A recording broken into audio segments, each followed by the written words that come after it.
매일경제신문 5층 건물 저층부터 허물다 대형 참사 안전불감증이 부른 인재. 본 기사의 내용은 매일경제신문 박진주, 최현재 기자의 기사 내용입니다. 솔로몬 스토어의 신현기입니다. 본 내용이 좋다고 생각되시면 구독과 좋아요 눌러주시면 저에게 많은 격려와 힘이 되어 좀 더 좋은 내용으로 보답하겠습니다. 5층 건물 저층부터 허물다 대형 참사 안전불감증이 부른 인재. 광주 철거 현장서 17명 사상 지탱하던 구조물 무너지며 왕복 8차선 도로에 쏟아져 버스 형체도 없이 산산조각. 전문가 수평하 중 무시해 앞으로 쏠릴 수밖에 없어. 도로통제 통행 제한도 안 해 경찰. 업무상 과실여부 수사.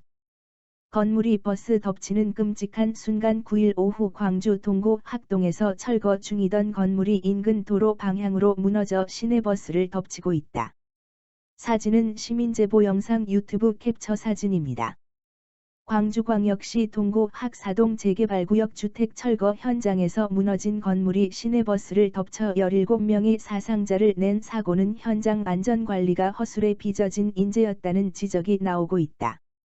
9일 광주시와 소방당국, 경찰 등에 따르면 재개발 사업 근린생활시설 철거 현장에서 주변 도로를 덮친 건축물, 지상 5층, 지하 1층, 은 지난 8일부터 철거 작업이 시작됐다.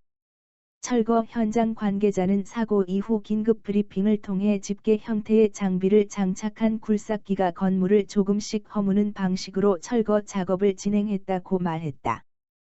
현장 주변 주민들도 전날 오전부터 굴삭기가 동원돼 해당 건축물 뒤편 저층부터 일부를 허물었다고 말했다.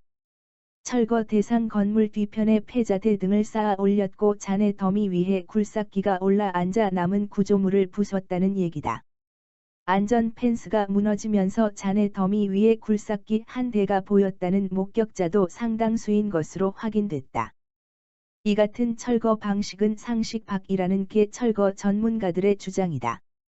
철거 방식은 크게 폭파 방식과 굴삭기를 통해 위층에서 아래층으로 내려오면서 잘게 부수는 방식을 사용한다. 이 건물처럼 한쪽 면부터 철거를 시작하게 되면 한쪽이 무게를 이기지 못하고 기울어 무너질 수 있다는 얘기다. 이송규 기술사, 안전전문가. 는 건물이 측면으로 무너진다는 것은 철거하는 과정에서 기둥 역할을 하는 벽이 어떤 이유로든 견디지 못하고 무너졌다는 것을 의미한다면서 결론적으로 안전관리를 효율적으로 하지 못했다는 방증이라고 설명했다. 통행 제한을 하지 않은 것도 문제점으로 지적됐다. 한 철거 전문가는 통상 도로와 접한 건축물을 철거할 경우 도로 일부를 통제하는 경우가 많다면서 왜 인도만 통제하고 도로는 통제하지 않았는지 의문이라고 말했다. 특히 사고 직전 소음이 발생해 인부들이 모두 대피했음에도 불구하고 차량이 많이 오가는 도로를 통제하지 않고 철거를 진행한 점은 안전관리 문제라는 지적이다. 광주경찰청은 형사과장을 팀장으로 한 강력범죄수사대를 중심으로 전담팀을 구성해 붕괴사고를 수사한다고 이날 밝혔다. 경찰은 철거업체 관계자를 상대로 안전수칙 준수, 업무상 과실 여부 등을 수사할 방침이다. 또 10일 오후 국립과학수사연구원과 합동으로 현장 감식을 진행할 예정이다.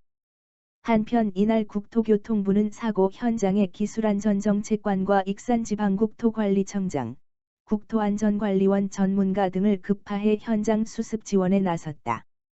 국토부는 조속한 사고 수습 및 향후 재발 방지 대책을 마련하기 위해 노형욱 국토부 장관을 본부장으로 하는 사고수습본부를 구성 운영 중이다.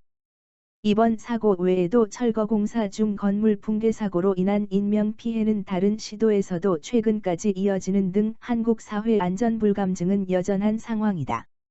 실제로 서울시의 경우 2017년 철거신고제를 철거허가제로 바꿔 전문가가 철거 심의를 하도록 규정하는 등 철거 안전관리 대책을 마련했으나 철거 중 건물 붕괴 사고는 계속됐다.